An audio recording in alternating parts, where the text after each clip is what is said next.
une femme ivoirienne vivant en Angleterre va en vacances en Côte d'Ivoire pour aller voir sa famille et décide d'accompagner sa tante auprès d'un marabout pour se faire soigner.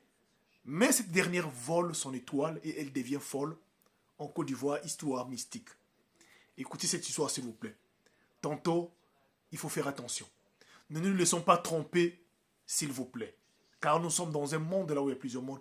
Priez sans cesse. C'est l'histoire d'Amandine. Amandine, ça fait beaucoup d'années vit en Angleterre avec son mari et ses 4 enfants. Tout allait très bien. Amandine avait une vie vraiment stable. Et c'est le poteau de la famille, c'est elle qui s'occupait de ses frères et sœurs qui étaient en Afrique. Sa maman, tout le monde était fier d'Amandine.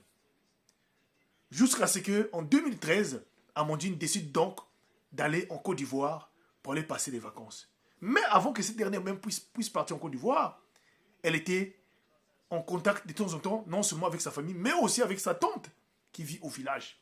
Et donc, Amandine envoyait souvent aussi de l'argent. Et donc, le jour où Amandine décida en 2013 pour aller en Côte d'Ivoire pour les vacances, sa tante au village était informée.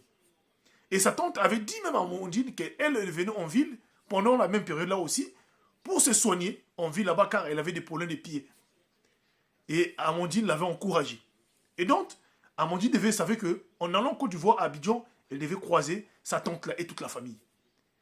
Et le jour J, quand elle est arrivée, toute la famille était là. Tout s'est passé très bien. Amandine devait passer 2 semaines en Côte d'Ivoire, ensuite revenir en Angleterre.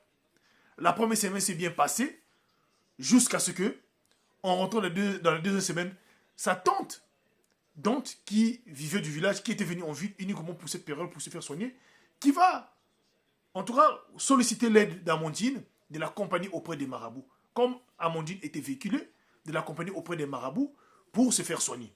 Étant donné qu'elle partait pour le problème du traitement de son pied, Amandine a trouvé que c'était un problème. Voilà, je dois l'accompagner.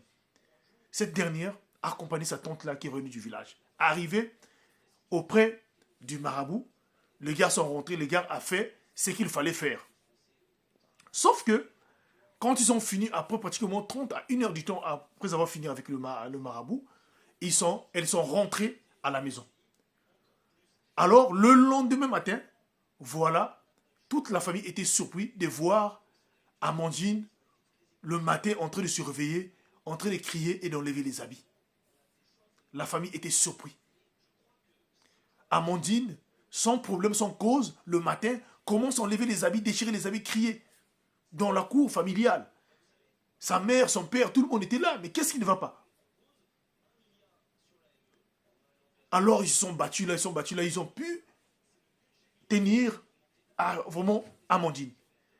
Et là, les parents ne savent pas quoi faire. Il fallait l'emmener à l'hôpital. Les autres disaient que c'est un paralysie cérébral. Mais comment elle est arrivée, il y a pratiquement près d'1 semaine et demie, elle a un paralysie cérébrale. Donc il fallait l'emmener à l'hôpital. Et fallait aussi avertir aussi son mari depuis l'Angleterre. On appelait son mari était informé, comme le mari ne pouvait pas venir parce que les enfants étaient restés en Angleterre. Alors, on l'emmène à l'hôpital. L'hôpital, il n'y avait absolument rien du tout.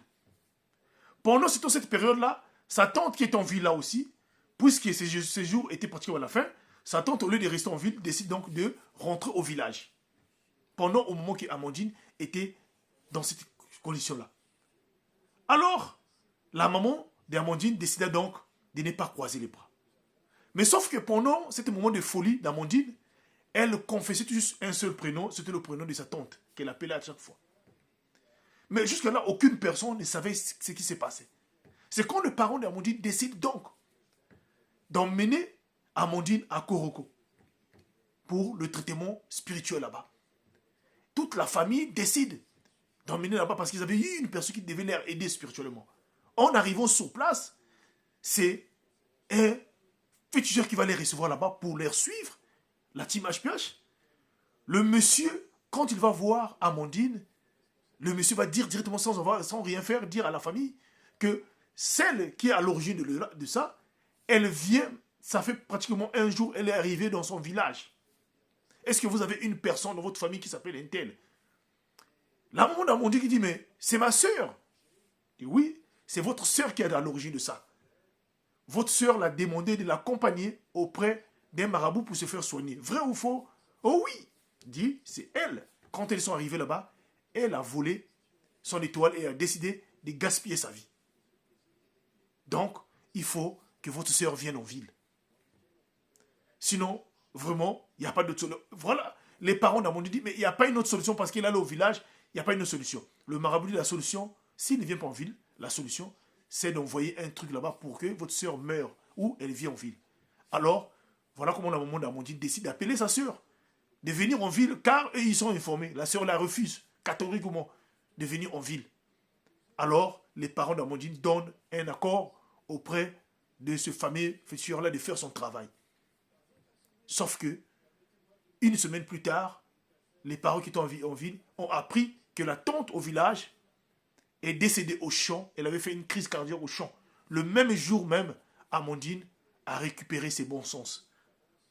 Amandine a récupéré ses sens. Et quand ses sens sont revenus, on l'a expliqué à la situation, Amandine a juré de ne plus revenir encore en Afrique et conseiller aux gens. Le lendemain, elle est repartie rapidement en Angleterre. Elle a juré de ne plus revenir en Afrique et aussi de ne plus aussi aider pratiquement tout le monde, sauf que sa famille. Il dit, HPH, raconte-moi cette histoire-là. Ça m'est arrivé en Afrique. Je suis resté dans une folie pendant quelques jours. Et heureusement que j'ai eu des meilleurs parents qui m'ont aidé dans cette période-là. Alors la team HPH, priez toujours avant de vous voyager. Cherchez toujours à savoir votre route, s'il vous plaît. Quand vous allez quelque part, priez, demandez la volonté de Dieu. N'y allez pas comme ça. Car nous sommes dans